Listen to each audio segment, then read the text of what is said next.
Des questions? Oui, juste comme ça, quand vous dites capter, c'est quelque chose qui viendrait, qui se sentirait de l'extérieur, ou faisant partie de la personnalité, ou quelle est la nature du captage? Je crois que si tout est relié, il n'y a pas de... La distinction intérieure-extérieure, elle est un peu fictive, en réalité. Donc je pense qu'on a tous les moyens d'accéder à un endroit où il y a toute l'information. Donc la dimension intérieure-extérieure, on va dire, elle n'a de sens que par rapport à l'endroit dont on a l'habitude de raisonner traditionnellement. Mais en réalité, elle n'a sans doute pas tant de sens que ça. Sinon, on capterait justement pas. Après, on a quand même une enveloppe. Hein. Je voulais simplement dire l'impression, mais je ne sais pas. On a quand même une enveloppe, et cette enveloppe, elle est quand même individualisée. Donc, et c'est quand même à partir de cette enveloppe qu'on va capter des informations dont on pense à l'endroit où on les lit habituellement, qu'elles sont en dehors de l'enveloppe. Mais en fait, on est probablement tous dans un même champ, et toutes ces informations, elles sont aussi dans le champ. Et donc, à partir de là, il n'y a sans doute pas véritablement d'intérieur et d'extérieur. Parce qu'il faut bien que tout soit relié pour que ce soit possible. C'est en voyance que c'est le plus spectaculaire, mais c'est vrai de n'importe quelle pratique divinatoire. C'est en voyance c'est le plus spectaculaire, puisque vous posez une question à un voyant sur quelqu'un qui ne connaît pas, sur une situation qu'il ne connaît pas, et aussitôt il accède à quelque chose de l'information correspondante. C'est donc bien que tout est bien là au même endroit. Il ne va pas chercher l'information. Il la récupère. Elle est là. Il y a accès. Dans ce champ immense dans lequel nous baignons tous, nous avons accès aux informations. Les Indiens disent que l'information, elle est là, elle se capte là, elle se décode là. Et ce sont bien les deux chakras supérieurs qui le permettent. Et qu'on a bien en nous, au fond, on a des sens visibles qui nous permettent de capter quelque chose de la réalité visible, qui est régi par des lois qu'on connaît bien et qui sont bien, pour certaines, celles de la mécanique physique. Mais on a aussi d'autres capteurs qui nous permettent d'accéder à des informations invisibles qui sont manifestement régies par d'autres lois sur un autre plan. Et le monde a l'air bien fait, au moins de ces deux niveaux-là. Ça ne veut pas dire qu'il n'y en a pas d'autres. Je pense que si on comprenait vraiment bien ces deux niveaux-là, peut-être qu'on s'apercevrait qu'il y en a encore d'autres, mais on va déjà rester là pour le moment, au niveau de conscience qui est le nôtre collectivement ici.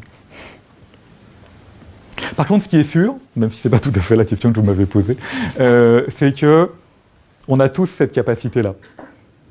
De la même façon qu'on a tous la capacité de faire un tirage de Yi Jing, et aussi mystérieux que ça puisse être de récupérer une information qui nous concerne, de la même façon qu'il y a pour chacun d'entre nous, dans nos thèmes astrologiques, dans nos thèmes communs, etc., des choses qui nous concernent, de la même façon, la faculté de voyance, on la porte tous.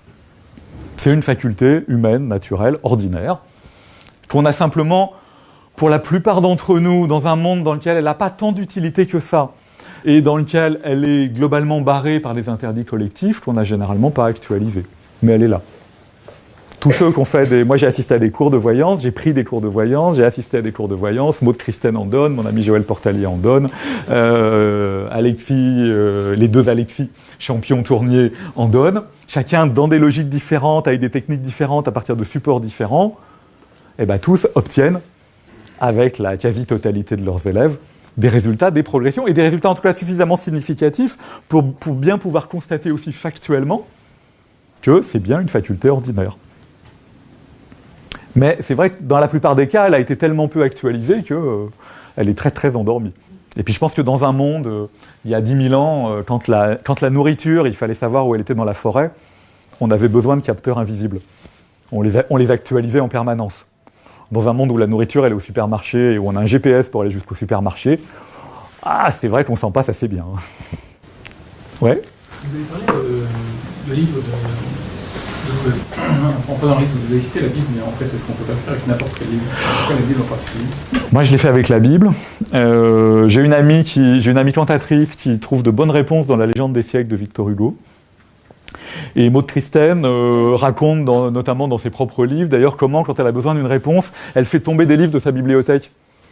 Et elle voit comment ils s'ouvrent, elle voit où et comment ils s'ouvrent. Donc je pense qu'effectivement, la Bible, c'était peut-être parce que pour que je puisse me permettre de faire l'expérience, pour que ça marche, il faut accepter l'idée que ça puisse marcher. L'idée que Victor Hugo va me répondre, moi, j'arrive pas.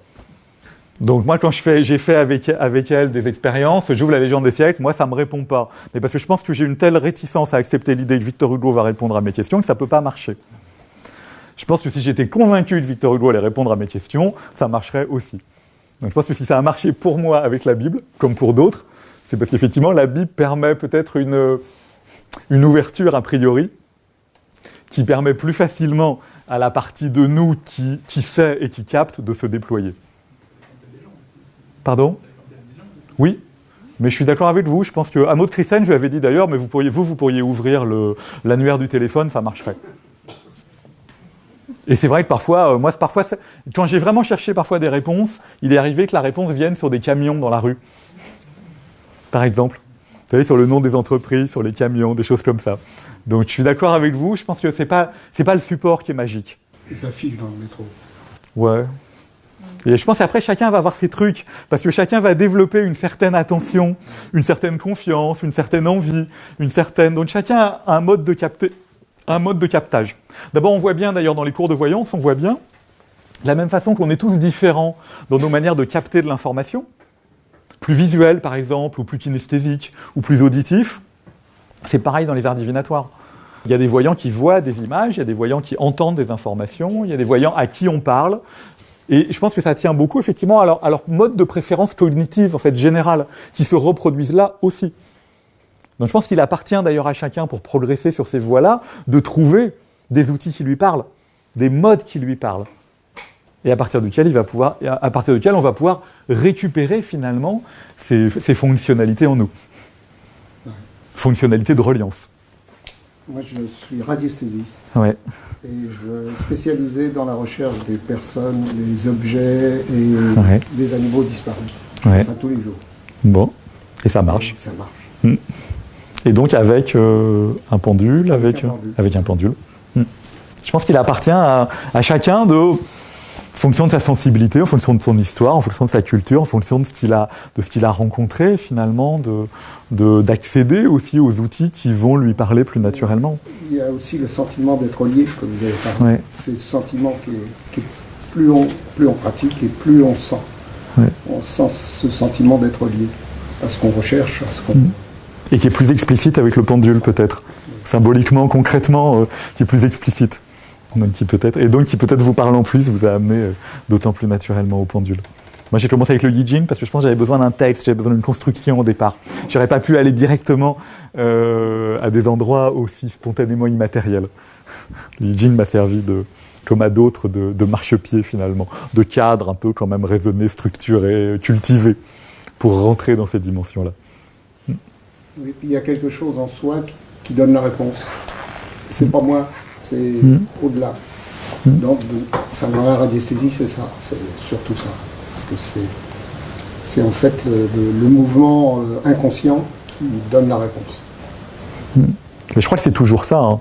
Je crois que c'est toujours ça. Et d'ailleurs, une des seules difficultés réelles, c'est de réussir à actualiser ce canal-là et à distinguer ce canal-là des canaux plus mentaux, dont on a ordinairement plus l'habitude. Les informations de voyance, souvent, elles sont un des chemins de formation à la voyance, consiste à apprendre à distinguer en soi ce qui est de l'ordre de l'information de voyance, qui est un truc qui vient spontanément, hors tout, de ce qui est construction, projection mentale ordinaire, rêve, histoire qu'on se raconte, etc. Parce que surtout en voyance, c'est difficile, puisque les deux ont l'air de venir un peu au même endroit. Elles peuvent s'afficher dans la tête un peu de la même manière. Or, en fait, elles ne viennent pas du même endroit, et tout l'art consiste à distinguer un canal par rapport à l'autre, finalement. D'ailleurs, sur les vues, je travaille sur les vues satellites quand je recherche une personne ou un objet, ou une personne disparue. Mais pour pas être... je travaille en aveugle, je mets une feuille blanche dessus. Pour pas être influencé, pour pas se dire « Ah, ça pourrait être là » ou c'est... Oui.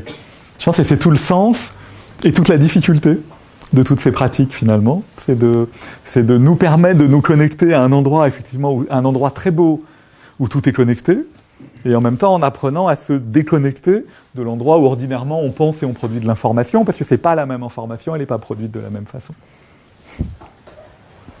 Merci. Ouais. De même qu'avec certains voyants, je veux dire que la communication ne passe absolument pas Et avec d'autres, ça passe, même Ouais. quand on est dans une attitude positive. Oui, oui, parce que à partir du moment où il y a un voyant, enfin il y a une personne, il y a une autre personne, il y a une connexion qui s'établit ou pas. Et il y a une qualité de connexion comme dans toute relation, qui est donnée ou pas. Et si on est trop différent, par exemple, si même par exemple la façon dont le voyant parle est trop différente de la façon dont vous recevez de l'information, bah, ça sera nécessairement plus difficile de créer l'interfaçage nécessaire. En fait, pour qu'une consultation de voyance, ça marche, et c'est pareil en astrologie, et c'est pareil un peu dans tous les arts divinatoires. C'est un peu moins vrai avec le Yi-Jin, parce que le Yi-Jin, les réponses, comme elles sont déjà écrites, la part d'interprétation est quand même un peu plus réduite.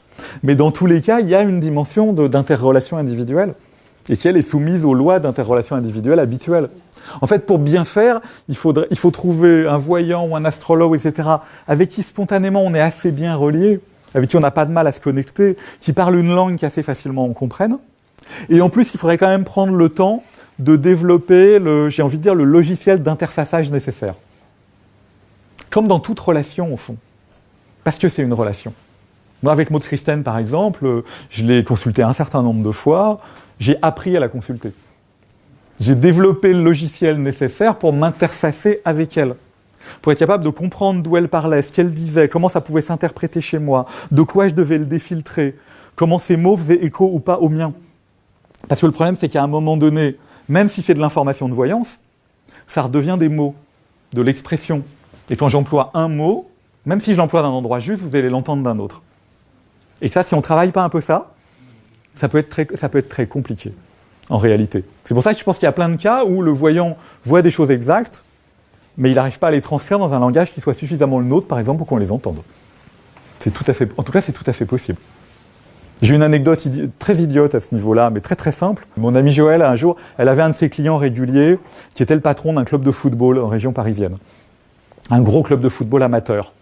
Donc il avait des soucis permanents avec tout le monde, avec un club de football, c'est terrible. En plus, il était président bénévole, donc entre les joueurs, les parents des joueurs, les éducateurs, les agents, etc. C'était un sujet d'emmerdement permanent. Donc régulièrement, il consultait mon ami Joël pour essayer de mieux comprendre un peu ces différentes personnalités, comment elles s'interfaçaient les unes avec les autres, etc.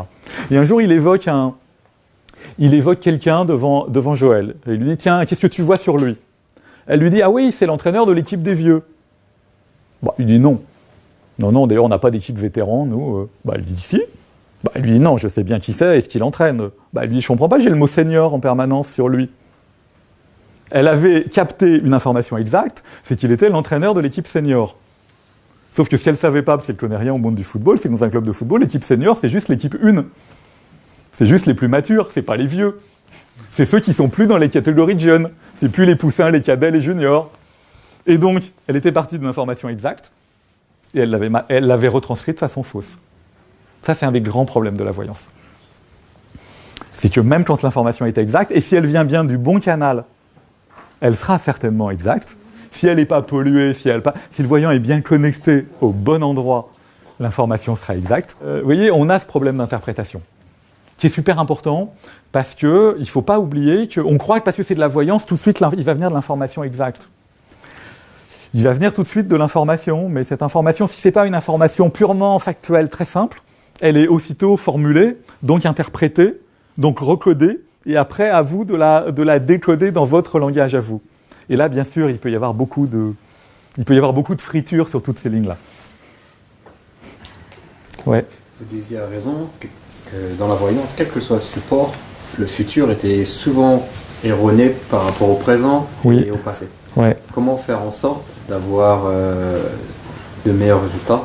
On peut pas parce que le futur, on ne pourrait que si le futur était écrit. Si le futur est un système ouvert qui se réinvente en permanence, il n'y a pas un futur, il y a plein de futurs possibles. Et comme il y a plein de futurs possibles, ce qu'on va capter à un moment donné, c'est peut-être le plus probable, ou ça sera peut-être le futur sur un axe. Mais il va se passer beaucoup d'autres choses derrière, qui font que ce futur, peut-être, il n'aura pas lieu. C'est un autre futur qui aura lieu. Peut-être qu'à la seconde même où vous allez récupérer l'information de voyance, même paradoxalement, mais c'est vrai, quelqu'un de très ouvert à la voyance, à l'instant où il récupère l'information de voyance, il déplace sa position. Au moment où il déplace sa position, il déplace son futur. Donc il ne faut pas utiliser la voyance pour lire le futur. Il faut utiliser la voyance pour comprendre si on cherche un futur précis, pour comprendre si on est bien parti dans la bonne direction, avec la bonne énergie, ou si on va avoir besoin de se réajuster. Moi, quand je pose une question à un voyant sur le futur, je lui dis, tiens, j'envisage d'aller là, est-ce que tu me vois y arriver? S'il me dit oui, c'est que probablement ce que j'ai fait, ce que j'ai préparé, ce que j'ai mis en route est cohérent avec mon objectif, donc je n'ai pas besoin de changer, je vais pouvoir poursuivre. S'il me dit non, non, tu ne vas pas y arriver, je vais commencer à travailler avec lui sur l'écart. Pourquoi j'y arrive pas? Qu'est-ce que j'ai pas fait? Qu'est-ce qu'il faudrait que je fasse? Peut-être qu'il ne faut pas que j'y aille, d'ailleurs, peut-être que c'est pas possible. Qu'est-ce que je dois comprendre? Vous voyez? Mais il ne faut pas attendre qu'on nous dise le futur. Le futur, il n'existe pas. Ou s'il existe, il existe à un niveau de conscience tel qu'aucun de ceux qui évoluent dans les sphères dans lesquelles on évolue ici ne le capte.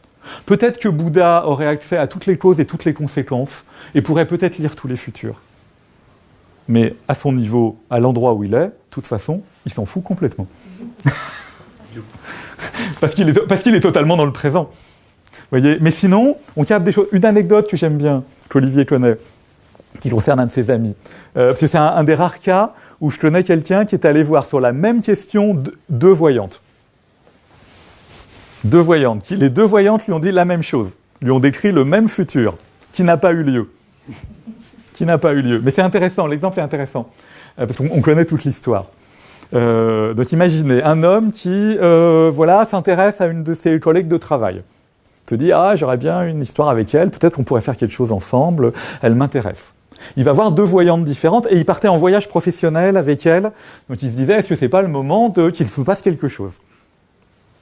Il va voir deux voyantes différentes qui lui disent, oui, c'est vrai, il y a un vrai fit entre vous, il y a une vraie affinité, il y a une vraie disponibilité. Oui, il n'y a pas de raison qu'il ne se passe pas quelque chose.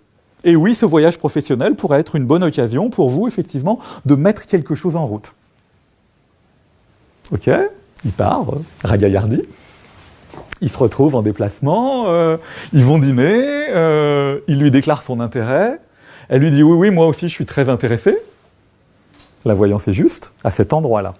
Mais elle lui dit par contre, il y a un truc qu'il faut que je te dise quand même avant. En fait, totalement par accident, par hasard, je viens de constater que je suis enceinte. Et donc, j'ai déjà 38 ans, j'aurais peut-être pas d'autre occasion d'avoir un enfant, je veux le garder. Donc si on a une histoire ensemble, elle est dans ce cadre-là. Et donc lui, qui avait déjà divorcé 2 fois, je crois qu'il avait déjà 3 enfants et 2 pensions alimentaires, s'est dit non, j'y vais pas. Donc le futur décrit, vous voyez, il était crédible et en même temps il n'a pas eu lieu. Parce que les voyantes ont fait une lecture à un endroit donné et pas à un autre. Est-ce que l'information en question, elles n'y ont pas accédé parce qu'elles n'avaient pas un champ de conscience suffisamment large? Est-ce qu'elles se sont focalisées à l'endroit où a été posée la question? Ou est-ce que l'événement en question n'avait simplement pas encore eu lieu et n'était pas lisible? Ça, c'est impossible à dire. Alors du coup, vaudrait-il mieux pas dire qu'est-ce qui est bon pour moi au moment présent? Oui. Tout simplement, et ne pas mentionner le futur. Non, la voyance, ça ne sert pas, contrairement à une idée très très très répandue, la voyance, ça ne sert pas sur le futur. La voyance, en réalité, ça sert que sur le présent. Les arts divinatoires ne nous renseignent pas sur le futur. D'ailleurs, le Yi Jing, tel qu'il est construit, par exemple, il a été construit par des chamans il y a plus de 2000 ans, la façon même dont il est construit montre bien qu'il n'y est pas question de futur. Il est juste question du présent, de qu'est-ce qui est juste au moment présent. De comment on s'aligne le mieux possible avec l'énergie du moment présent pour en tirer le meilleur parti. C'est tout ce dont il est question dans les textes du Yi Jing. Il n'est pas question de ce qui va se passer, ou seulement par conséquence directe, bien sûr. Et les seules voyances sur le futur qui ont un intérêt parfois, c'est des voyances sur le futur où l'information qui pour nous est un futur étant réalisée dans le présent. Par exemple, je sais pas, est-ce que j'ai passé des entretiens de recrutement, est-ce que je vais être recruté? La décision, si j'ai passé des entretiens de recrutement, la décision probablement, elle a déjà été prise. Mais elle ne m'a pas été communiquée. Donc on peut accéder dans le présent à une information qui est bien dans le présent et qui pour nous a une valeur future. Là, oui. Mais qu'est-ce qui va se passer pour moi l'an prochain? Ça dépend de tellement de paramètres que c'est pas mesurable. Et en plus, ça dépend tellement de ce que moi je vais faire, de ce que moi je vais décider de faire et redécider de faire, et comment je vais changer d'attitude, et comment chaque changement d'attitude va générer un changement d'énergie et d'orientation, que le produit résultant, il est pour le moins épouvantablement difficile à prévoir. Et qu'en tout cas, aucun des voyants, même des grands voyants qu'on peut côtoyer ici, au niveau de conscience où ils sont, eux aussi, ne sont capables d'y arriver de façon crédible. Tout ce que Maud Christen me disait toujours sur des gens réels était extraordinairement juste. Elle m'a décrit des gens à des niveaux de précision hallucinants. Mais sur le futur, elle m'a prédit des tas et des tas et des tas et des tas de trucs qui se sont absolument jamais réalisés. Qui avaient l'air crédibles, qui étaient sympas, mais qui n'ont jamais eu lieu. Il y a des expériences de précognition qui sont faites et qui ont l'air d'avoir tendance à prouver que justement on peut avoir accès à des informations dans le futur. Oui et non. Alors, ça dépend déjà à quel genre d'expérience vous faites allusion. Est-ce que vous faites allusion à des expériences de précognition immédiate, de type deviner l'image qui va apparaître derrière? Mais oui, mais là, l'image, elle existe déjà. L'ordre, il existe déjà. Non. Vous voyez ? Elle peut tirer ensuite. Mais là, on voit bien en même temps que les probabilités, même si elles sont plus élevées que des probabilités aléatoires, et donc elles disent bien qu'il y a bien quelque chose à l'œuvre, ne sont pas nécessairement très élevées non plus. C'est-à-dire qu'on y arrive mieux que de façon aléatoire, mais on n'y arrive pas avec une telle efficacité. Vous voyez ? Après, tout dépend, parce qu'il y a aussi plein d'expériences qui ont été faites sur des bases où le voyant ne sait pas a priori ce qui va se produire, mais par contre, l'ordre a déjà été calé. Par exemple, moi, j'ai une amie d'amis voyante qui est capable de prédire les résultats du loto une fois que les boules ont commencé à tourner. Parce que tant qu'on n'a pas appuyé sur le bouton, il n'y a pas de futur. Ben oui, il n'y a pas de futur. Donc il n'y a rien à prévoir. Le tirage, il n'existe pas tant que quelqu'un n'a pas appuyé sur le bouton. Par contre, une fois qu'on a appuyé sur le bouton, qu'on a lancé, que les boules tournent, là, on commence à les prévoir. Là, on peut commencer à prévoir. Parce que ce n'est pas un futur aléatoire, là, c'est un futur mécanique qui est déjà en route. Donc il y a plein de choses du futur qu'on peut prévoir à ce niveau-là. Un maître archer, un voyant comme un maître archer, voyant l'élève bander l'arc, c'est déjà où va aller la flèche. C'est pas le voyant, D'une certaine façon, si, le tirage, mais parce que le tirage a déjà eu lieu, donc à ce niveau-là, il est lisible. Après, on voit bien qu'il y a effectivement, il y a des cas où ça marche très bien, il y a des cas où ça marche étonnamment, mais ça marche pas assez souvent. C'est-à-dire que, on voit bien que, en fait, il doit y avoir plein de futurs. Et que de temps en temps, effectivement, le voyant en capte un vrai. Ouais, c'est vrai. De temps en temps, il capte une information qui est bien dans le futur et qu'il n'aurait pas pu capter sinon, qu'il ne peut pas interpréter. Maud Christen raconte une histoire, notamment dans ses bouquins, dans lequel, une fois, elle a vu la maison dans laquelle une de ses clientes allait vivre, alors que cette maison, en fait, c'était la maison de la tante qui allait mourir de quelqu'un qu'elle n'avait pas encore rencontré. Et elle lui a bien décrit cette maison-là précisément, avec un degré de précision étonnant. Ouais, ça veut bien dire qu'effectivement, ce jour-là, elle a capté un futur à l'œuvre, et que c'est bien ce futur qui s'est réalisé. Mais que dans beaucoup de cas, c'est pas le futur que le voyant a prédit qui va se réaliser. Ça veut pas dire que leur prédiction était fausse, enfin était idiote ou était complètement aléatoire. C'est qu'elle s'est pas produite sur le bon axe. Parce qu'en fait, il y a beaucoup d'axes. Et avec mon ami Joël, on a fait plein d'expériences, on a cherché à tout prédire. Les résultats du loto, des courses de chevaux, des matchs de football, des matchs de tennis, de la bourse et de tout un tas d'autres trucs dont je ne vous parlerai pas ici. Ça donne plutôt... Effectivement, ça apporte... C'est plutôt comme ça que je me suis construit cette idée-là. C'est-à-dire que par exemple, course de chevaux, une partie du résultat de la course, il est déjà dans la façon dont les chevaux sont engagés, dans la façon dont ils ont été entraînés, dans la forme qu'ils ont, dans l'importance que la course a pour le propriétaire, l'entraîneur, le driver. Donc il y a une part de la course qui est déjà construite. Et donc la voyante arrive avec un niveau de précision assez élevé à prédire, non pas le résultat, mais quelque chose du résultat de façon statistiquement et aléatoirement totalement anormale. Par contre, en bourse, elle, par exemple, elle n'y arrivait jamais. Il y a des gens qui, en bourse, disent avoir des résultats sur de la micro-prévision à très très très court terme. Mais là, on est bien sur, en fait, réussir à lire le mouvement qui a déjà eu lieu avant qu'il soit affiché, ce qui est bien du quasi-présent. Mais sinon, manifestement, personne n'y arrive. Et mon ami Joël prédisait très bien des trucs, mais pas du tout la bourse, parce que la bourse, on voit bien qu'on est dans un futur qui se réinvente en permanence sous la pression d'un ensemble d'acteurs interreliés. Et donc, il suffit qu'il y en ait un qui bouge pour que les autres bougent, pour que d'autres trucs bougent, pour que d'autres bouges ressentent. Et à un moment donné, comment on synthétise cette information-là ? Manifestement, personne n'y arrive très clairement. Par contre, elle arrivait très bien, parfois, à prédire les résultats de matchs de football. Alors qu'elle connaissait que dalle au football, c'était pas du pronostic sportif. Probablement parce que les énergies d'équipe sont des énergies beaucoup plus stables. Une fois que l'équipe elle est dans une bonne dynamique, elle est difficile à battre. Si elle est dans une mauvaise dynamique, elle sera difficile à faire sortir de dynamique. Il faudra peut-être changer l'entraîneur. Et donc on voit bien comment, oui, dans le présent, une partie du futur est déjà dans le présent. Donc une partie du futur est déjà lisible. Tout ce qu'on a prévu, tout ce qu'on a programmé, génère du futur. Mais au moment où on fait la voyance, le simple fait de la faire peut décaler le futur. Si le futur était écrit d'une façon plus stable, il n'y a pas de raison que des gens qui captent aussi bien le présent et le passé ne puissent pas capter aussi le futur. Or, globalement, ils ne le captent pas. Tout à l'heure, vous avez dit que il faut aussi, j'interprète, mais avoir un certain respect. En tout cas, il faut une acceptation du fait qu'on fasse partie d'un tout. Ouais. Alors moi, j'adhère complètement à cette idée. Et du coup, la question, c'est est-ce que ça pourrait aussi expliquer, parce que vous avez fait un parallèle avec la physique quantique, est-ce que ça pourrait expliquer, par exemple, que quand on veut observer un phénomène, quelque part, on s'extrait de ce tout, ou en tout cas, on exprime quelque part une méfiance par rapport au fait d'être interconnecté, où il y a quelque chose qui se joue, qui fait que le phénomène devient plus visible ou invisible ou ne se joue pas à ce moment donné-là.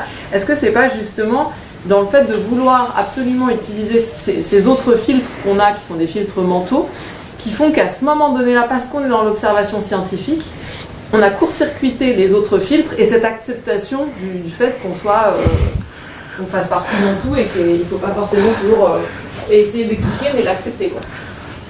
Oui, je vois ce que vous voulez dire. Je pense que c'est... Alors, je pense qu'en fait, tout va dépendre de l'endroit.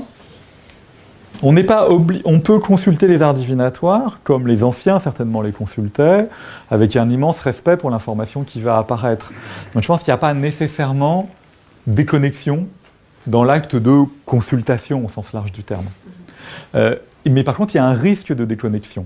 Donc je pense que ce que vous décrivez peut être vrai, n'est pas nécessairement vrai.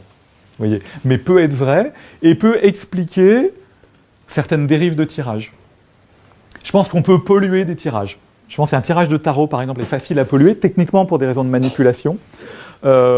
Si la personne en moi qui choisit la carte n'est pas celle qui accepte d'avoir une vraie réponse, alors il est possible que je ne choisisse pas la bonne carte. Il y a aussi la projection, le mécanisme psychique de la projection qui devient aussi pollué jusqu'à la voyance. Bien sûr. Ah, bien sûr. Dans la consultation de voyance, c'est évident. Parce que de toute façon, il y a une dimension d'information et après, il y a une dimension de projection. Si le voyant ne maîtrise pas bien la différence entre les deux, ou au moment où il ne la maîtrise pas bien, alors là, il y a un risque de dérive totale. Tous les voyants que j'ai consultés régulièrement, j'ai appris à les défiltrer à ce niveau-là. On voyait bien les deux dimensions. Je savais quand ils parlaient, je savais quand ils étaient en voyance et quand ils n'y étaient pas. J'ai vu Alessandro Jodorowsky tirer les tarots. Il y a des moments où il est des tarots, il y a des moments où il n'y est pas du tout. Il y a des moments où il est sans doute en voyance, même s'il ne le sait pas. Il y a des moments où il est tout à fait ailleurs. Ça, oui, de toute façon. Mais même à un niveau plus subtil, plus interne, tel que vous le décrivez, ça peut être vrai aussi, effectivement. Je pense qu'il y a une certaine manière, effectivement, de consulter les arts divinatoires qui ne permet pas d'obtenir une réponse en réalité. Mais pour le coup, la nuance, la distinction, elle est subtile. Je pense qu'il y a une certaine qualité. Idéalement, on ne devrait tirer que dans une certaine... On ne devrait consulter, au sens large du terme, que dans une certaine qualité intérieure. En radiesthésie, je dis toujours, parce que je fais de la formation, oui. Je dis toujours qu'il faut que la question ait du sens pour la personne. Parce que si elle n'a pas un sens, ça ne marchera pas. Oui. Par exemple, si la personne essaye de savoir si son fils va à cette école-là ou non, pour elle, ça a peut-être du sens, parce que profondément, mais derrière, il y a une peur. Il y a une peur de se tromper, ou il y a une peur de mal diriger son fils. Et donc, ça ne marchera pas. Oui. Il faut qu'il y ait du sens. Oui. Et puis une qualité d'acceptation. Une qualité d'acceptation. De l'information qui vient et de la réponse qui va venir, même si c'est pas celle qu'on attendait. Je pense qu'il y a bien, j'ai conclu comme ça, mais je pense que plus on capte, plus on accepte, plus on peut capter. Et peut-être que justement l'aspect de contrôle est un peu antagoniste avec l'aspect d'acceptation, ou en tout cas peut venir court-circuiter. Oui. D'où peut-être l'observation scientifique qui parfois, dans certains cas, peut être peut-être tellement contrôlante en termes d'énergie que ça vient court-circuiter. Alors ça, dès qu'on est en expérience, par exemple, et d'abord ce qui vous concerne ici particulièrement, dès qu'on est en expérience, je pense que le risque est très élevé. Le simple fait d'inscrire un voyant, même un astrologue, même ceux qui travaillent avec des outils un peu plus structurés, un peu plus posés, on va dire, dans un protocole, le protocole, il n'est pas neutre. Je pense que rien n'est neutre, en fait. Rien n'est jamais neutre. Et le protocole, il n'est pas neutre. Et le protocole, effectivement, dans ce qu'il a de méfiant, de sceptique et de contrôlant, voilà, il peut suffire lui-même, effectivement, comme dans des expériences de physique quantique, de toute façon, à modifier la nature de ce qui est observé. Ce qui rend effectivement ces phénomènes très difficiles à inscrire dans des paradigmes pour lesquels, de toute façon, ils ne sont pas faits. Qui n'ont pas été faits pour eux. Bertrand Meilleux explique bien dans son Histoire de la voyance que à la fin du 19e siècle, dans la deuxième moitié du 19e siècle, à la fac de médecine, à Paris notamment, à Londres aussi, c'est les positivistes qui prennent la main. Et quand les positivistes prennent la main, ils disent tous ces faits là qu'on étudiait au début du 19e siècle, dans la foulée des expériences de Mesmer, auxquelles on s'intéressait. Ils disent non, tous ces faits-là, on ne sait pas quoi en faire. Hein. Ils ne sont pas reproductibles, ils ne sont pas gérables dans nos cadres d'expérience habituels, donc on n'en veut pas. Et on les a fait disparaître. Et tout le problème des arts divinatoires, c'est qu'en Occident, ils sont le produit d'un triple interdit, au fond. Il y a eu l'interdit catholique, et notamment l'interdit catholique tardif, celui d'après la contre-réforme, celui d'un catholicisme très défensif, qui a dit... qui avait déjà les protestants sur le dos, qui a dit non, nous on a le monopole, c'est nous qui avons le monopole de l'intercession entre le visible et l'invisible. Donc les protestants, les sorciers, même combat, il faut qu'on les éradique. Donc ça a été la première chape de plomb qui est venue dire non, ces phénomènes n'existent pas. Ils ne doivent pas avoir droit de citer, au sens littéral du terme. Ils n'auront pas voix au chapitre. Et le problème, c'est qu'on est sorti de cet interdit-là par le positivisme. Et là, tous ces phénomènes-là ont repris un deuxième interdit, qui est l'interdit de positivisme, qui dit non, tout ça ne rentre pas dans nos paradigmes, donc ça n'existe pas. Et il y a en plus structurellement un troisième interdit qui pèse toujours sur tous ces phénomènes, j'ai envie de dire, c'est l'interdit d'un pouvoir masculin classique, justement autoritaire et contrôlant, qui dit non, on ne veut pas de phénomène, moi qui ai bac plus 8, si n'importe quel, moi homme dominant, bac plus 8, si n'importe quelle femme non diplômée est capable d'avoir accès à des informations auxquelles j'ai pas accès, ce n'est pas acceptable. Donc tout ça ne doit pas exister. Et de ce triple interdit systématique qui est très présent dans notre culture, on a bien du mal à faire émerger un peu de réalité alternative. Il y en a peut-être même un quatrième aujourd'hui qui est l'individualisme. Parce qu'on l'a dit, si on n'envisage pas dans une culture de faire partie d'un tout et d'être connecté, déjà c'était un peu compliqué à accepter même en termes philosophiques ou de se le représenter même. Oui. Et les quatre sont liés en fait. Parce que l'individualisme, une certaine conception du pouvoir, le christianisme et la pensée scientifique, les quatre ensemble sont bien constitutifs du monde dans lequel on vit, et les quatre, à leur manière, ont une certaine façon de se répondre. Mais oui, je suis d'accord avec vous. Et les quatre se répondent très bien, donc c'est bien, on est bien là dans un autre paradigme. Et c'est pour ça qu'on a du mal, et c'est pour ça qu'on n'est pas très avancé d'ailleurs. On en est encore qu'à se raconter ces histoires-là, qui sont pas très avancées sur le plan d'une compréhension profonde de ce qui est à l'œuvre. Certains d'entre nous vivent avec plutôt bien, certains d'entre nous travaillent avec plutôt bien, mais sans qu'on soit encore très très clair sur de quoi il est réellement question. Or, je pense que tout ça étant totalement naturel, je pense qu'il n'y a là-dedans rien d'irrationnel. C'est juste que ça s'inscrit dans une rationalité dont on n'a pas encore exploré suffisamment les fondements théoriques. Je suis arrivée un petit peu en retard, mais vous étiez en train de parler de physique quantique. Je me demandais si donc, la voyance reconnaît une certaine ressemblance avec des découvertes de physique quantique, mais est-ce que c'est bien ça? Vous quantique. Ouais, en tout cas, ce que je dis, enfin, ce qu'on est un certain nombre à dire, et j'irai pas très loin sur le sujet, parce que vraiment, ma compréhension profonde de la quantique, elle est très très limitée. Je voulais savoir si c'était les physiciens de quantique reconnaissaient une certaine... Ouais, je pense que pour certains, eux-mêmes sont quand même souvent en but aux moqueries de certains de leurs collègues, et je pense qu'il y a chez certains quand même une ouverture. Je pense qu'ils ont bien conscience parfois d'avancer dans un monde dans lequel effectivement les choses ont bien l'air de ne pas être ce qu'on croit qu'elles sont, et dans lequel les choses sont bien reliées ou interconnectées autrement. Donc, il n'y a pas d'expérience mutuelle qui se sont ensemble, il y a de collaboration quelconque. Peut-être des choses que vous connaissez, peut-être des choses que vous connaissez mieux que moi. En même temps, la physique quantique, elle travaille. Non, mais je regarde autour de moi parce que je pense qu'il y a des gens qui ont cette culture-là mieux que moi ici. Le problème, c'est que entre la microphysique, vous voyez, l'endroit où la physique quantique, elle travaille sur la microphysique. Elle travaille sur le fonctionnement des particules à un niveau élémentaire totalement invisible. Donc, elle est par nature loin quand même des expériences dont on est en train de parler là. C'est très analogique. Oui, c'est ça. On voit bien qu'on est bien en train de parler un peu de la même chose. Mais pas... Ouais. Par analogie, ouais. Peut-être pas par lien direct. Non. Quand Einstein dit le hasard, c'est Dieu qui voyage incognito, on connaît tous cette phrase célèbre, il parle bien, de façon analogique, il est bien là. Il parle bien d'un lien potentiel finalement entre une certaine conception spirituelle et ce sur quoi il est en train de travailler. Mais on n'est pas capable pour le moment aujourd'hui d'aller plus loin que ça, je pense. Alors vous disiez tout à l'heure que Victor Hugo vous parlait pas, ou vous le sentiez pas trop. Donc fatalement il y a quelqu'un qui parle quand on pratique un tel art divinatoire. Il y a quelqu'un qui répond. La question c'est quand on voit bien qu'un voyant a accès à des informations dont normalement il ne peut rien connaître.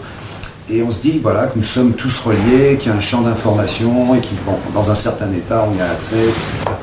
Par contre, pour une pratique comme le I Ching, il y a quelque chose d'assez, ou le tarot d'ailleurs, il y a quelque chose d'assez énigmatique, c'est que d'abord, ce qui répond semble connaître le code du I Ching et du tarot. Il semble être tarologue ou spécialiste du I Ching.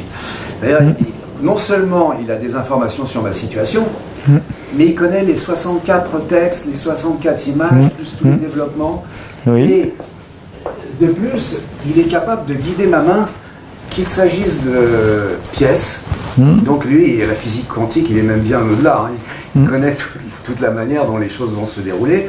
Et si on change le mode de tirage, il aboutit au même résultat. C'est-à-dire, le tirage par les types d'Aquilée est complètement différent. Il n'obéit pas aux mêmes lois physiques. Voilà.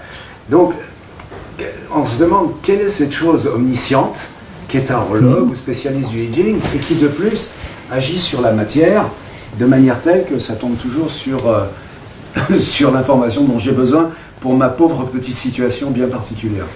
Oui. Ah oui, c'est mystérieux. Le I Ching est sûrement dans son protocole, effectivement, celui qui pose en tout cas entre le tarot et les runes, c'est celui qui pose la question la plus mystérieuse dans la matière. Mais c'est là qu'on est obligé d'accepter qu'il se passe à un certain endroit, quelque chose qu'on est peut-être tout à fait incapable d'expliquer ici, dans l'état de conscience qui est le nôtre, dans le monde qui est le nôtre, mais qui clairement a lieu. Et que de toute façon, sur un certain plan, et là toutes les spiritualités le disent depuis très longtemps, la séparation entre moi, le monde, la pensée, la matière, toutes ces séparations-là sont des séparations purement théoriques. Ce sont des vues intermédiaires. Donc on n'est pas capable d'expliquer aujourd'hui, effectivement, comment ça procède. Personne n'est capable d'expliquer pourquoi, quand je lance des pièces de monnaie, j'arrive effectivement à définir, dans un livre que parfois je ne connais pas du tout, l'hexagramme qui correspond à la juste réponse. On ne sait pas. On ne sait pas, mais ça a lieu. Et ça a lieu de façon récurrente, ça a lieu de façon répétée, ça a lieu de façon très cohérente. Et ça a lieu en I Ching notamment avec un texte déjà écrit, avec des niveaux de coïncidence et de précision qui en aucune façon ne sont interprétatifs ou fortuits. Donc je pense qu'on n'a rien d'autre à faire à un moment donné que accepter que ce soit pour que ça puisse être. Et accepter aussi que justement on ne sache pas. Accepter de sortir de cette position où je pense donc je suis. Et je pense donc je sais. Et je sais donc je suis. Non, il y a un endroit où je ne sais rien. Mais ça est. Si je suis relié au vivant, la vague ne sait pas pourquoi il y a du flux et du reflux, pourquoi il y a des marées. Mais elle va s'inscrire dans le flux, naturellement. Je pense qu'il y a un endroit, il faut aussi qu'on accepte qu'on ne sait pas. Peut-être un jour on saura ça, Peut-être qu'un jour on arrivera, si on n'a pas détruit la planète avant, je veux dire, à force justement de refuser d'être relié à tout, on arrivera peut-être à comprendre de quoi il est question. Peut-être qu'il y a des physiciens quantiques du XXIe siècle qui seront capables d'expliquer ce qui se passe dans un tirage de Yi Jing. Et d'ailleurs, à ce moment-là, on n'aura peut-être plus du tout besoin de tirer le Yi Jing. On aura peut-être collectivement réussi à atteindre un niveau de conscience collectif dans lequel tout ça n'aura plus aucun intérêt. Ça servira juste plus à rien. On y accédera directement, tout à fait autrement. Mais dans tous les cas, aujourd'hui, je pense qu'on ne peut rien faire d'autre que de l'accepter, que de parier que ça pourrait être vrai. En faisant ce pari, c'est le pari de Pascal. C'est une espèce de pari de Pascal divinatoire.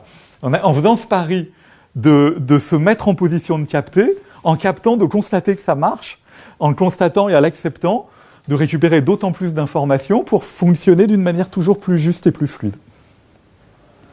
Mais on ne sait pas. On ne sait pas comment c'est. Parce qu'en plus, autant le tarot ou les runes, on pourra encore les expliquer par la voyance, par exemple. On pourrait expliquer que c'est une faculté de voyance qui prend cette carte-là plutôt que celle-là. Autant en Yi Jing, c'est beaucoup, beaucoup plus mystérieux. Et en plus, ce qui est beaucoup plus mystérieux, c'est que par exemple, quand je tire la Bible, non seulement je choisis la bonne page, mais il fallait en plus que cette page, elle existe. Il fallait qu'il y ait une page dans laquelle on parle précisément de mon ascendance. Parce qu'il n'y avait rien d'évident. Donc je pense qu'on n'a rien d'autre à faire que de l'accepter. Il y a un endroit où tout ça dépasse simplement le cadre de certitude rationalisante dans lequel on aimerait bien pouvoir évoluer. Et en même temps, c'est ça qui est intéressant. C'est que tous ces outils-là nous confrontent directement, à la limite tangible, de ceux avec lesquels on évolue ordinairement. On est peut-être lié au livre et sa signification. Pardon ? On est peut-être lié au livre avec sa signification. Ouais, peut-être qu'on est relié à tout, donc aussi au livre. Et a fortiori à un livre qui a été conçu pour ça. Parce que l'avantage de Yi Jing quand même est peut-être quelque chose de sa force quand même et de son pouvoir agir. Il est peut-être lié au fait qu'il a été élaboré de là. Il a été élaboré comme ça. Il a été élaboré pour ça. Même si d'autres, avec des livres qui n'ont pas été élaborés pour ça, arrivent à obtenir des réponses. Donc en même temps, c'est pas suffisant non plus comme explication. C'est le livre d'avant les livres. J'avais fait une conférence sur le Yi Jing en expliquant que c'était peut-être quelque part le livre d'avant les livres. Tu vois, à partir du moment où on a écrit des livres, c'est l'histoire de la Genèse. À partir du moment où on écrit des livres parce qu'on a mordu dans la pomme. Et à partir du moment où on a mordu dans la pomme, on cherche à savoir. À partir du moment où on cherche à savoir, on se dérelie. Et que le Yi Jing est peut-être le livre d'avant les livres. Celui auquel il faut qu'on revienne en conscience pour revenir à cette connaissance qu'on avait avant qu'on commence à réfléchir. Symboliquement, c'est élégant, mais je suis pas sûr que ça soit vrai. Mais poétiquement, j'aime bien l'idée.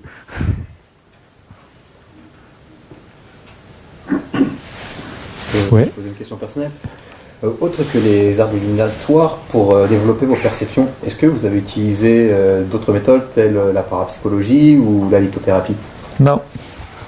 Non, j'ai pas particulièrement, moi, cherché, pour le coup, pour vous répondre personnellement, j'ai pas particulièrement cherché à développer mes perceptions non plus. Oui, par exemple, j'ai pris des cours de voyance, essentiellement pour vérifier que la voyance était bien une faculté humaine ordinaire. Pour vérifier que cette faculté-là, si j'allais la chercher en moi, je pouvais la récupérer. Mais j'ai pas cherché à la développer particulièrement. Parce que ça m'intéressait pas plus que ça. Parce qu'être capable de lire dans une enveloppe fermée, par exemple, moi, ça m'intéressait pas plus que ça. C'est spectaculaire, mais j'en voyais pas l'intérêt propre. Donc j'ai fait ces expériences plutôt dans l'esprit dans lequel je les raconte ici, plutôt pour essayer de questionner de façon très empirique l'ordre du monde. Et voir comment je pouvais progresser un peu, modestement, de façon limitée, dans ma compréhension de cet ordre. Vous voyez, donc j'ai pas particulièrement cherché à développer des perceptions. Parce que pour vous, là, donc, ces supports, ils suffisent à eux-mêmes. Oui, à votre niveau. Oui, alors par exemple, le Yi Jing se suffit à lui-même. Le Yi Jing, on n'a pas besoin d'avoir développé des perceptions pour obtenir des réponses pertinentes dans le Yi Jing. J'ai développé une vraie culture du Yi Jing pour affiner ma compréhension des tirages, pour être capable de récupérer plus d'informations à partir du même tirage, ou pour offrir à ceux qui viennent me consulter ou que je forme au Yi Jing un usage plus complet, plus précis, donc plus riche, plus vivant du Yi Jing. Mais l'outil se suffit d'une certaine façon à lui-même. De la même façon que l'astrologie, le thème de naissance, il est déjà là.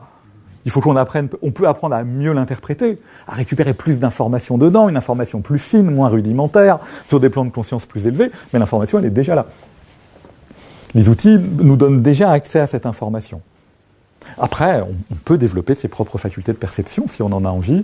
Et là, après, effectivement, il y a plein de... voilà, les deux Alexis forment à ça. Et là, il y a plein de moyens possibles. Le plus important, d'ailleurs, quels que soient les moyens, ça va être de s'entraîner beaucoup. Je crois. Ça va être d'accepter, ça va être d'ouvrir les chakras correspondants, qu'on le pense au sens vraiment premier du terme, au sens symbolique, et puis de regarder ce qui se passe. Et d'accepter de faire des expériences, et d'accepter de se tromper, d'accepter de comprendre pourquoi on a capté certaines informations et pas d'autres, etc. Mon ami Joël, je l'ai vraiment aidé à actualiser ses facultés de voyance. On a fait des milliers d'expériences. La voyance, par exemple, ça se travaille. Ça se travaille, on va apprendre à ouvrir les canaux correspondants, et puis à en faire un usage juste.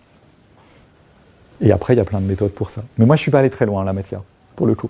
Je ne suis pas voyant, ou toi, ou on l'est tous, donc je le suis un peu comme nous le sommes tous, un tout petit peu plus que ceux qui vraiment pensent qu'ils ne le sont pas du tout, mais je n'ai pas particulièrement actualisé la faculté correspondante. Je voudrais partager une expérience, justement, à propos de voyance. C'était il y a des années, donc je venais juste de déménager, 15 jours avant, c'était au mois de janvier.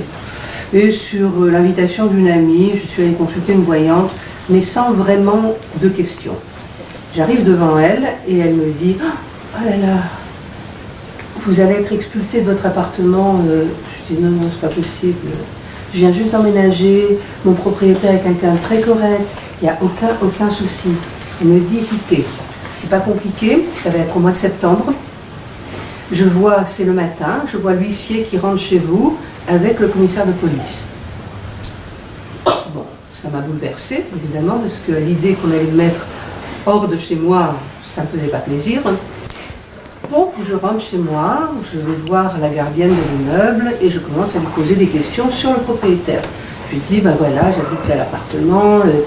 Elle me dit, non, mais il n'est pas propriétaire, en fait, c'est sa grand-mère qui était là. Sa grand-mère est morte et du coup, ni vu ni connu, il a gardé l'appartement. Mais en fait, il n'est pas vraiment, il est locataire, mais c'est même pas lui, c'était sa grand-mère. Bon, d'accord, et qui est propriétaire? Donc elle me donne le nom, c'était, voilà, c'était une entité, enfin c'était pas quelqu'un, c'était une société. Bon, donc moi, je me suis dit, il n'est même pas question qu'on me mette hors de chez moi, c'est impossible. Donc, je convoque le propriétaire comme ça, de manière très cordiale. Et au cours de la conversation, je lui dis, bon alors, en fait, c'est votre appartement. Il me dit, bah oui. Je lui dis, bah non. Il est à votre grand-mère elle est morte. Il me dit, oui, mais vous savez, c'est ma grand-mère qui m'a élevée, enfin, je connais par cœur. Et non, maintenant, c'est à moi. Bon, je lui dis, écoutez, moi, ça m'est complètement égal. La seule chose, moi, je serai impeccable. Mais vous avez intérêt à être impeccable. Est-ce qu'il n'est pas question qu'on me mette hors de chez moi? On est bien d'accord? Oui, vous pouvez compter sur moi. Pas de problème, le temps se passe agréablement, etc. Le mois de septembre, un jour, toc, j'ouvre la porte, l'huissier et le commissaire de police, nous venons faire une saisie de votre appartement.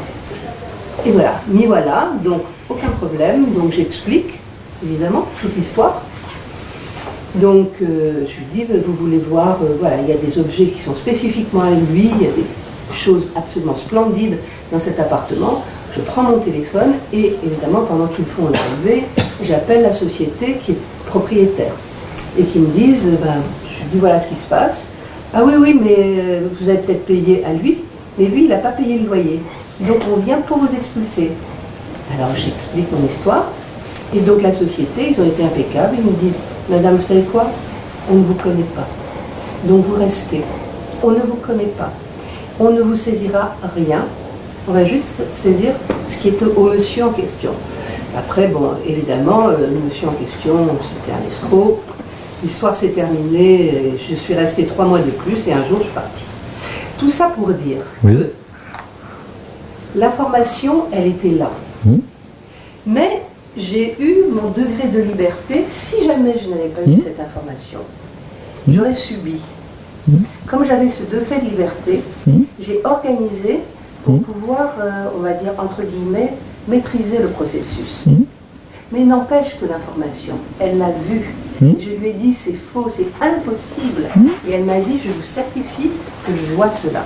Oui, bah oui, l'information était bien là. L'information était là. Plusieurs mois plus tard. Oui, mais l'information était bien parce que la situation, elle était déjà en place.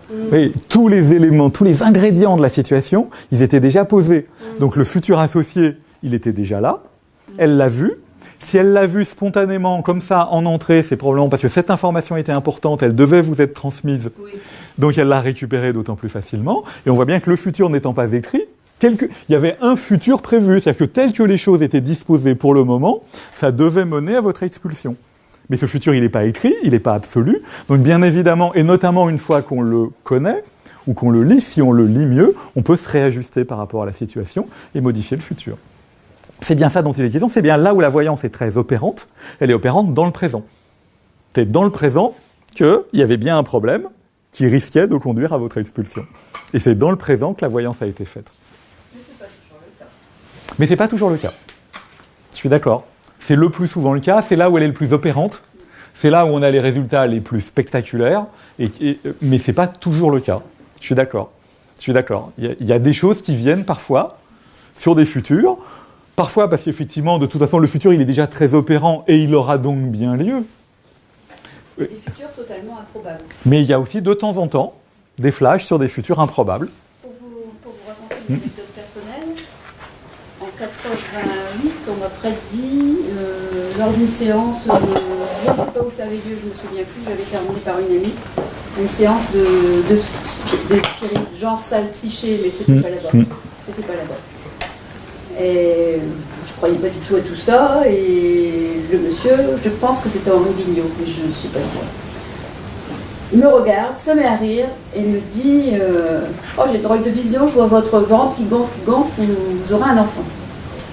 Alors à l'époque, je relevais de problèmes de santé qui faisaient que normalement la stérilité était au moins sûre à 70%. Mon ami avait été marié 2 fois avant moi. Il avait un problème, pas de stérilité totale, mais il avait dû faire un traitement pour avoir un enfant avec sa première femme. Avec sa deuxième, il n'en avait pas eu sans précaution particulière. Donc, en 87, on me fait cette prédiction. J'avais quand même déjà 30 ans. 35 ans. En 93, je me retrouve enceinte de ce monsieur. Et il m'avait dit à la fin de sa prédiction, je vous vois faire le V de victoire, et je ne sais pas pourquoi, mais vous le saurez le moment venu. Et le bébé est né le 8 mai, le jour de la victoire. Donc il n'y avait absolument rien qui pouvait, en préparation. Vous étiez déjà ensemble quand même. Non. Ah, tu l'avais pas rencontré? Oui.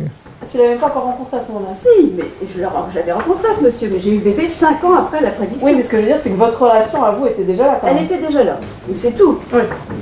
C'est déjà fort. Donc quelque chose était sans doute déjà à l'œuvre, mais il y a une part mystérieuse. Hein, je prétends pas qu'on. Il y a une part mystérieuse. Ça va jusqu'à la date avec ce. Ouais. Quelque chose était déjà à l'œuvre. Parfois, quelque chose est déjà à l'œuvre longtemps à l'avance, et sur un futur qui va pas être modifié, donc qui est effectivement lisible en avance. Mais dans beaucoup de cas, ces histoires-là s'avèrent fausses. Ce que je veux dire, c'est que autant sur le présent. Dans la réalité du présent, des histoires comme celle de Madame, il y en a beaucoup, elles sont généralement justes, si le voyant est effectivement compétent.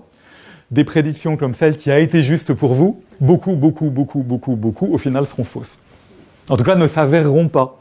Elles appartiennent à un futur qui, manifestement, ne sera pas celui qui va avoir lieu. Compte tenu de cette prédiction, j'avais demandé à notre médecin quelles étaient les chances de pas une sur 1 million.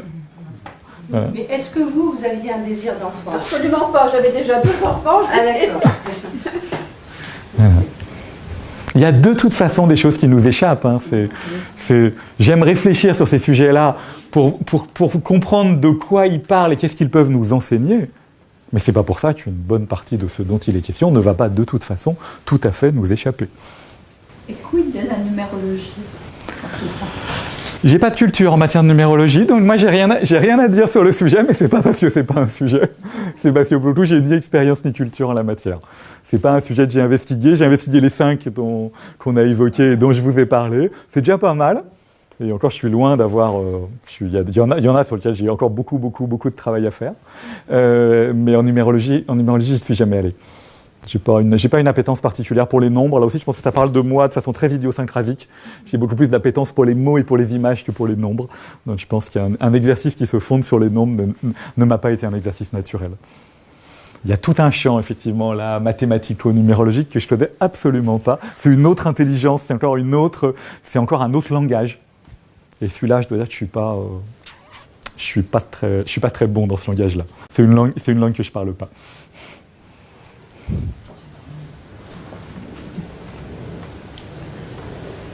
Bon. Pas d'autres questions? Si c'est bon. J'en poserai une. Lors de la conférence avec Cyril Girard, ouais. Il nous a donné un exemple où il s'avère que les réponses étaient quasiment humoristiques de la part du Yi Jing. Ou alors des réponses où le Yi Jing s'irritait de ce qu'on repose la même question plusieurs fois. Et donc, je vous repose la même question que j'avais déjà posée. Est-ce qu'il y a quelque chose d'humain? Parce que s'irriter ou faire de l'humour, c'est profondément humain. Est-ce qu'il y a quelque chose d'humain dans ces choses qui répondent Je crois que le livre, attendez, le livre, il a été écrit par des hommes. Il a été conçu par des générations de chamans et peaufiné par des générations de lettrés. Donc le livre, c'est quand même un produit culturel. Il a été écrit par des hommes, peut-être inspirés, peut-être moins, on ne sait pas très bien, sûrement par beaucoup, puisque le Yi Jing fait partie de ces livres, comme la Bible, qui n'ont pas un auteur, qui ont été écrits par des générations et des générations d'auteurs, de commentateurs, de relecteurs, de réauteurs. Après, le Yi Jing, il est fait de 64, pour ceux qui ne le connaissent pas, il est fait de 64 situations types. Il décrit 64 situations énergétiques types, avec les conseils d'attitude associés. Dans ces 64 situations, il y a des situations dans lesquelles on nous demande de patienter, il y a des situations dans lesquelles on nous demande de retirer, il y a des situations dans lesquelles on nous demande d'avancer, il y a des situations dans lesquelles il y a plein de situations possibles. Et ces situations sont bien des situations qui sont toutes en lien avec des expériences humaines vivantes. Donc le matériau auquel on se confronte dans une situation humaine vivante, c'est un matériau qui décrit des situations humaines vivantes. À partir de là, il y a des jeux de rencontres, de coïncidences, de décalage humoristique, de coïncidences spectaculaires qui se jouent nécessairement. Nécessairement. Alors, effectivement, comme le Yi est un outil verbal, l'utilisation du Yi Jing peut créer... C'est pas que le Yi Jing a de l'humour, ça veut rien dire. C'est que l'utilisation du Yi Jing peut créer des situations quasi humoristiques. Avec les runes, avec des pictogrammes simplifiés, la question se pose moins comme ça. Ou plus indirectement. Voilà, le Yi Jing, oui, le Yi Jing peut nous dire « t'as assez tiré ». Il y a un des 64 hexagrammes qui dit « au premier tirage, c'est information, au second, c'est importuné ». Donc quand on a beaucoup tiré, c'est un hexagramme qu'on risque d'obtenir en réponse. Moi, j'ai fait une émission de télé un jour j'ai participé à une émission de télévision. C'est une expérience très très improbable, sur un plateau de la TNT, avec un radiesthésiste d'ailleurs, Maud Christen, etc. Et moi j'ai incarné le Yi Jing. Et je m'entendais très très mal, manifestement, instinctivement avec l'animatrice. Donc il n'y avait pas très envie que je parle. À la fin, quand même, comme j'étais là, elle me dit « Bon, allez, on va faire un tirage de Yi Jing ». Donc je fais en live, vraiment en direct à la télévision, vraiment à l'arrache, un tirage de Yi Jing sur une question qui s'était posée pendant l'émission, et la réponse qui lui était directement adressée à elle, c'était en gros, ce serait bien que tu prennes un peu de hauteur. Voilà. Mais c'est la coïncidence en fait qui va générer quelque chose. Et la première fois que je suis allé, un de mes premiers grands tirages de Yi Jing, je l'ai fait avec l'ami qui m'avait présenté le Yi Jing. C'est une amie un peu médium qui m'avait mis un Yi Jing entre les mains. Je l'avais perdue de vue. Je la retrouve, elle était partie à Toulouse. Je vais la voir à Toulouse, je ne l'avais pas vue depuis 2 ans, j'y vais on fait un tirage de Yi Jing sur une situation dans laquelle j'étais impliqué, qui était compliquée pour moi. Le Yi Jing me répond délivrance, qui est un hexagramme qui dit dépose le fardeau que tu portes, qui est une réponse parfaitement cohérente dans la situation, mais la première phrase du Yi Jing c'était, j'étais à Toulouse pour la première fois avec elle, la première phrase du Yi Jing c'était le retour au sud-ouest est avantageux. Voilà, ça fait partie des très jolies coïncidences qu'on peut obtenir entre les questions qu'on pose et les textes du Yi Jing. Un jour, sur quelqu'un, j'ai posé « Comment dois-je l'approcher ?» Il m'a répondu « Approche ». Voilà, c'est possible. Mais, à la limite, c'est C'est l'humour de la vie humaine qu'on va retrouver là aussi. Je pense que l'outil n'a pas été écrit par des gens qui avaient particulièrement d'humour et il n'a pas été écrit particulièrement pour des raisons humoristiques. Je pense qu'il y a un chaman chinois qui risquait sa vie si sa prédiction n'était pas juste. Je pense que l'humour n'était pas nécessairement sa première qualité, nécessairement en tout cas sa première préoccupation. Bon, et bien écoutez, mesdames, messieurs, en tout cas, merci beaucoup. Merci beaucoup de votre attention.